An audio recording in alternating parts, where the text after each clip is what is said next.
Bah, j'aime dire sorry vraiment même si c'est en privé, but today I wanted to say sorry to you. Si m'te dit un bagay ou fait un bagay, and to your fan base, I apologize si m'te fait un bagay. I know I said some things par frustration, but te gon bagay in between, so nous pas besoin rentrer là.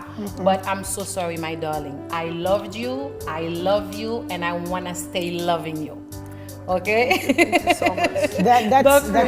That's so beautiful. Oui, pour fan, mais je pense que fanatique Ruthshelle yo besoin d'une réponse, yo besoin d'un confort, yo besoin d'un mot d'assurance pour yo comprendre ça qu'a fait là. Je pense que banalement, vulgairement, m'te passé frustration publiquement contre Ruthshelle. I apologize for that. Oh. Donc, baby. I understand, these are tears of joy parce que nous tellement ouais sur internet là, gens femmes a crasé femmes, Yeah. et femmes pas quoi, femmes vraies. Yeah.